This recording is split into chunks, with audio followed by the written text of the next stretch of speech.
Beɗon maɓɓita Kaaba hajja. Beɗon maɓɓita Kaaba jawkiti amin. La ilaha illallah. Ɓe maɓɓiti Kaaba. Ɓe maɓɓiti Kaaba. Allahu akbar.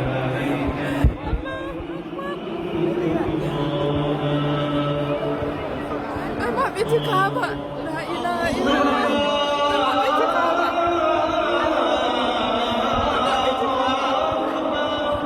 Ɓe maɓɓiti Kaaba jamaare. La ilaha illallah. لا إله إلا الله. لا إله. اللهم افتح لي أبواب رحمتك ومغفرتك وأدخلني فيها بسم الله. اللهم أدخلني فيها. الله أكبر. الله أكبر. الله أكبر. الله أكبر. الله أكبر. اللهم أنت السلام ومنك السلام فحينا ربنا بالسلام وأدخلنا الجنة دار السلام.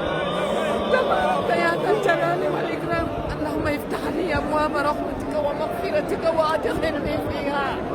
بسم الله والحمد لله ولا إله إلا الله. له الملك وله الحمد ولا كل شيء قدير. اللهم أنت اللهم افتح لي. اللهم افتح لي أبواب رحمتك ومغفرتك. اللهم إنك عفو تحب العفو فاعف عنا. اللهم إنك عفو تحب العفو فاعف عنا. اللهم إنك عفو تحب العفو فاعف عنا. اللهم افتح لي أبواب رحمتك ومغفرتك وأدخلني فيها بسم الله. لا إله إلا الله. لا إله إلا الله. لا إله إلا الله. لا إله إلا الله. الله هو اللي يمدر كعبة هالليل. الله هو اللي يمدر كعبة. لا إله إلا الله. الله نستنى إلى الجنة. الله اللهم افتح لي أبواب رحمتك. لا إله إلا الله.